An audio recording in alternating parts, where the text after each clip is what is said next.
¿Qué tal, querido amigo? Nuevamente nos encontramos para seguir compartiendo juntos otra reflexión en torno a lo que nos habla la Biblia sobre la identidad de los hijos de Dios, la identidad del pueblo de Dios. Recordaréis que hablamos en uno de estos temas de la aparición de un remanente, de un resto, de un residuo. Aquellos que, como dice Apocalipsis capítulo 12, versículo 17, descienden de esa iglesia que menciona el capítulo 12 de Apocalipsis, de ese pueblo de Dios que a lo largo de los siglos tuvo que vivir la persecución por causa de querer ser fieles a la palabra de Dios.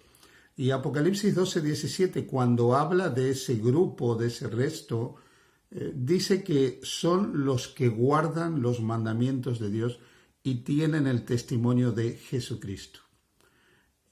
Leímos también el capítulo 14 del libro de Apocalipsis, en el versículo 12, donde se presenta ese resto, a ese remanente, a esos descendientes del pueblo de Dios de todos los tiempos, y se dice que son los santos perseverantes que tienen su fe puesta en Jesús y guardan los mandamientos de Dios.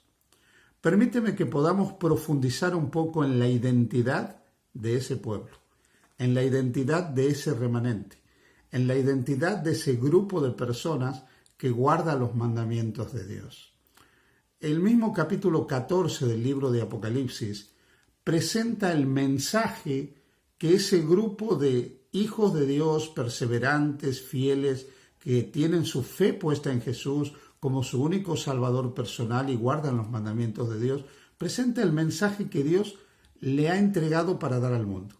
Aquí permíteme que haga una pequeña observación. Es importante que tengamos en cuenta algo.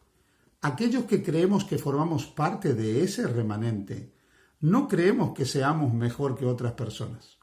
Tampoco creemos que Dios no obre a través de otras personas que son sinceras, que se encuentran en todas las denominaciones cristianas. De hecho, la palabra de Dios dice que Dios tiene pueblo esparcido en muchas partes, que tiene ovejas, que tiene rebaños en diferentes rediles, no solo el redil visible y organizado que podría ser el remanente. Así pues, creemos que hay almas sinceras en todas partes, personas sinceras que aman sinceramente a Dios, que están mirando fijamente al cielo, esperando para poder conocer más y mejor la voluntad de Dios.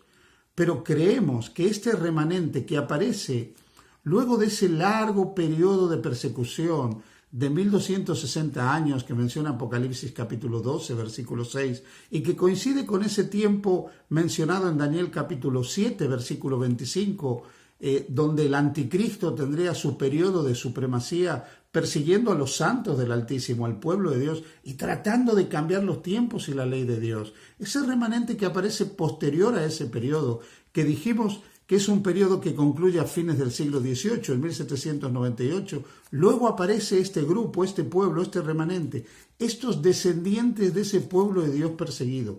Y se dice que guardan los mandamientos de Dios y tienen su fe puesta en Jesús como su único Salvador. Ahora bien, aunque este remanente no es mejor, aunque este remanente no es superior en ningún sentido a otras personas sinceras que siguen a Jesús, tiene un mensaje particular. El libro de Apocalipsis, en el capítulo 14, presenta justamente el último mensaje que va a recibir este mundo antes de la segunda venida de Jesús. Desde el versículo 6 hasta el versículo 12 se presenta ese mensaje. Se presenta ese mensaje que prepara un mundo para la segunda venida de Jesús. Luego que ese mensaje es dado al mundo, luego que todas las personas de este mundo pueden escuchar ese mensaje, cada persona puede hacer una decisión. Entonces, y no antes, se presenta una escena relacionada con el cumplimiento de ese mensaje, con la recepción de ese mensaje. El capítulo 14 de Apocalipsis dice en el versículo 14 que luego que se da ese mensaje, dice: miré y aquí una nube blanca, y sobre la nube uno sentado semejante al Hijo del Hombre, que tenía en la cabeza una corona de oro y en la mano una hoz aguda.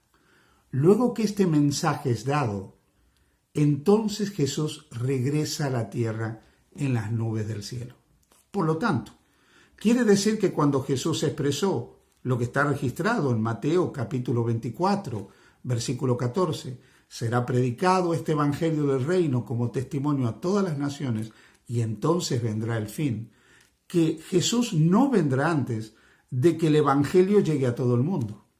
Pero el evangelio tiene una dimensión que está asociada a lo que Cristo ha hecho por nosotros, como ya lo explicamos y lo mencionamos en otra ocasión, a lo que Cristo está haciendo ahora por nosotros en el santuario. Pero también el evangelio tiene que ver a las buenas nuevas de Cristo en nosotros, la esperanza de gloria, a lo que Cristo hace en nosotros por medio del Espíritu Santo. Por lo tanto, ese mensaje que menciona Apocalipsis 14 es importante que lo conozcamos, que lo sepamos. Así que vamos a ir estudiando juntos el contenido de ese mensaje que nos ayuda a estar preparados para la segunda venida de Jesús.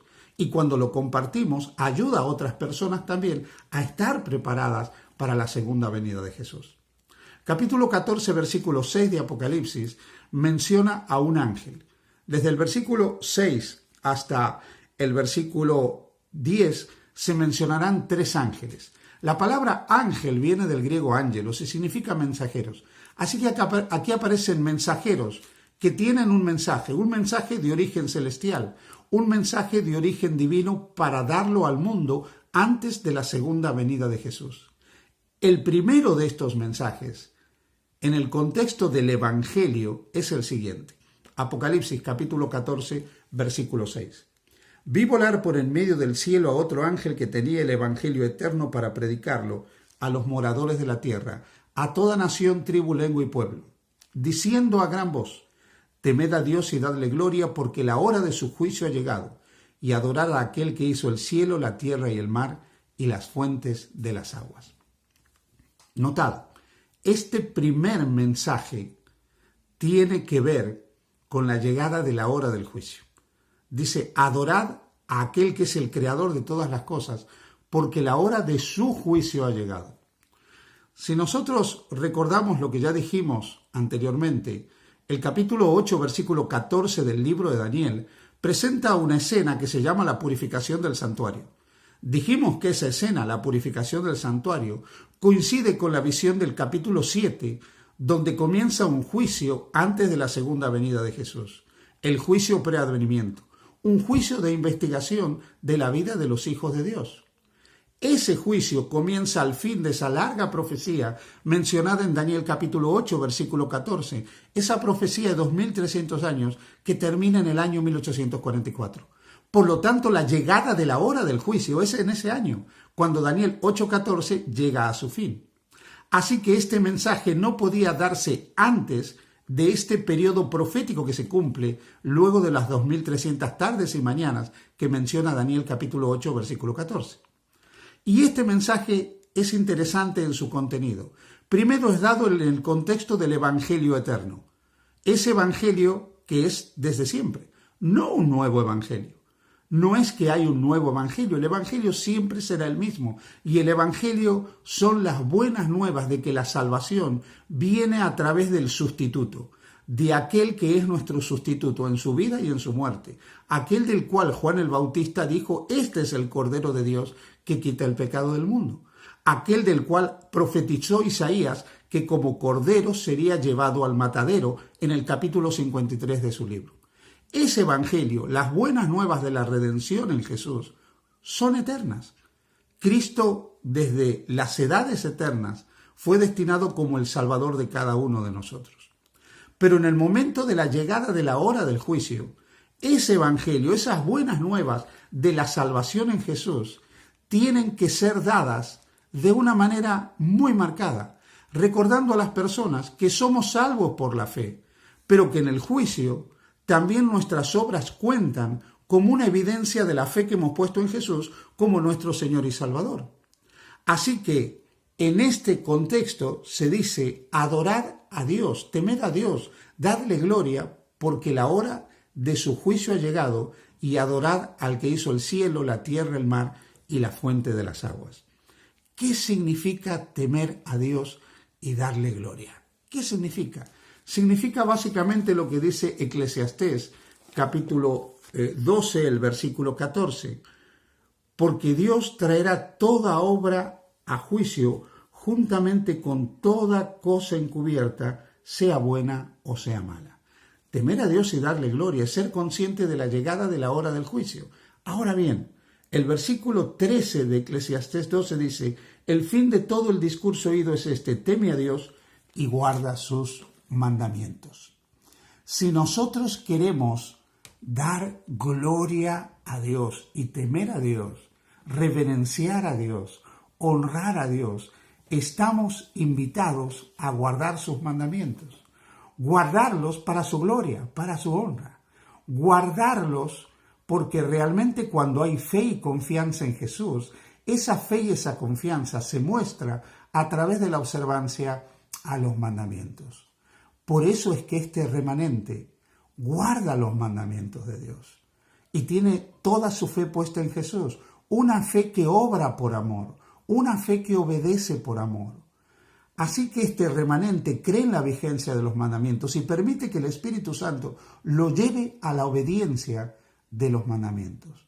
Temer a Dios y darle gloria es honrar a Dios y obedecer sus preceptos, sus mandamientos, porque la hora del juicio ya ha llegado, porque seremos juzgados.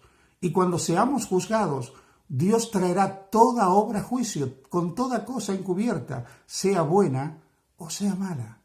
Las obras, como ya dijimos, no nos salvan, pero son una evidencia de que estamos siendo salvados y hemos sido salvados por Jesús, salvados de la culpa del pecado y estamos siendo salvados del poder del pecado. Las obras son la consecuencia natural de estar conectados a Jesús. Por lo tanto, estamos invitados a guardar los mandamientos de Dios y a adorar al Creador. Reconocer que Dios es el Creador del cielo, la tierra y el mar. Por lo tanto, este remanente no solo guarda los mandamientos de Dios, sino reconoce que hay un Dios en el cielo, que es el autor de la vida, que no venimos como resultado de un largo proceso de millones de años de una evolución selectiva, sino que somos hijos del Creador, porque Él con su palabra nos trajo a la vida a todos nosotros, y como hijos debemos sujetarnos a la voluntad de nuestro Creador. Así que si escuchas la voz de Dios, te invito a seguir a aquel que es tu Creador y a seguir a aquel que te dice que guarde sus mandamientos para gloria y honra de su nombre. Que el Señor te bendiga.